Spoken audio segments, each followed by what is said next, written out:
ఇదే అంశానికి సంబంధించి పూర్తి డీటెయిల్స్ మా ప్రతినిధి కిరణ్ అందిస్తారు. కిరణ్, విశాఖలో స్టీల్ ప్లాంట్ నిర్వాసితులు ఆందోళన దిగినట్టు తెలుస్తోంది, అప్డేట్స్ ఏంటి? Good morning Sampath. ఏదైతే స్టీల్ ప్లాంట్ నిర్వాసితులు ఎవరైతే ఉన్నారో వీళ్ళందరూ కూడా పెద్ద ఎత్తున ఈ రోజు నుంచి 2 రోజుల పాటు 48 గంటలు ఆందోళన చేస్తామని చెప్పి ప్రధానంగా విశాఖ ఉక్కు నిర్వాసితుల ఐక్య సంఘం పేరుతోటి పోరాట శంఖారావానికి పిలుపునిచ్చారు. వీళ్ళు 48 గంటల పాటు ఏదైతే కొవ్వొత్తుల జంక్షన్ ఉందో అక్కడ వంట వార్పు కార్యక్రమంతో రాష్ట్ర వ్యాప్తంగా తన ఆందోళన ఆవేదన వ్యక్తం చేసి ప్రజల నుంచి న్యాయబద్ధంగా పోరాటం సాగిస్తామని చెప్పి పిలుపునిచ్చిన సంగతి తెలిసింది. ఈ నేపథ్యంలో పెద్ద ఎత్తున పోలీసులు అక్కడికి మోహరించి ఉదయం 6 గంటల నుంచి కూడా భారీ స్థాయిలో వీళ్ళు ఎవరైతే నిర్వాసితులు ఉన్నారో వీళ్ళందరికీ కూడా ఎటువంటి అనుమతులు లేవని చెప్పి హెచ్చరించడం కూడా జరిగింది.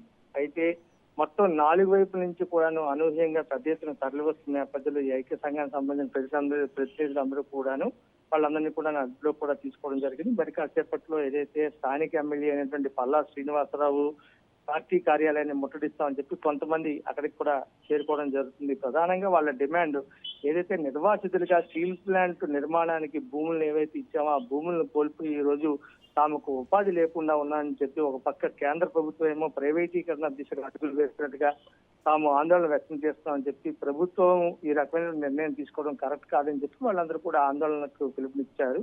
ఈ నేపథ్యంలోనే నిర్వాసితులుగా భూములు కోల్పోయినటువంటి తమకు జీవనోపాధి లేదని చెప్పి కనీసం పరిహారమైనా ఇస్తే తమ బతుకులు బాగుంటాయని చెప్పి వాళ్ళు ఆందోళన వ్యక్తం చేస్తున్నారు. అయితే శాంతియుత మార్గంలో తాము వంట వార్పు కార్యక్రమాన్ని చేసుకుంటామంటే పోలీసులు పర్మిషన్ లేదనడం, అదేవిధంగా గతంలో చూసుకున్నట్లయితే రాష్ట్ర ప్రభుత్వం ఉన్నటువంటి ప్రస్తుతం కూటమి సర్కార్లో ఉన్నటువంటి తెలుగుదేశం పార్టీ నేతలు కూడా స్టీల్ ప్లాంట్ కి సంబంధించి అనేక ఉద్యమాలు చేసిన సంగతి తెలిసింది. ఈ నేపథ్యంలోనే వాళ్ళు ఏం చేస్తున్నారు, మేము ప్రభుత్వాలు కానీ లేదంటే పోరాట సంఘాలు కానీ లేదంటే కార్మిక నాయక సంఘాలు కానీ కావు, కేవలం మేము అందరం నిర్వాసితులు అని చెప్పి దాదాపుగా 64 గ్రామాలకు సంబంధించినటువంటి అక్కడ ఉన్నటువంటి స్థానిక ప్రజలందరూ కూడా ఆందోళన దిగారు. ఈ నేపథ్యంలో ఈ పోలీసులు అయితే మాత్రం వాళ్ళని అరెస్ట్ చేసిన పరిస్థితి నెలకొంది. Sampath. Okay, thank you Kiran.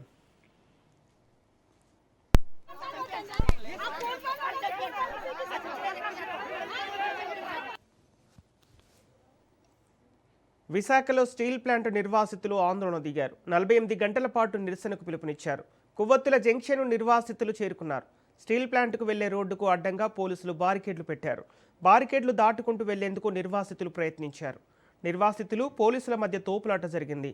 పలువురు ఆందోళనకారులను పోలీసులు అరెస్ట్ చేశారు.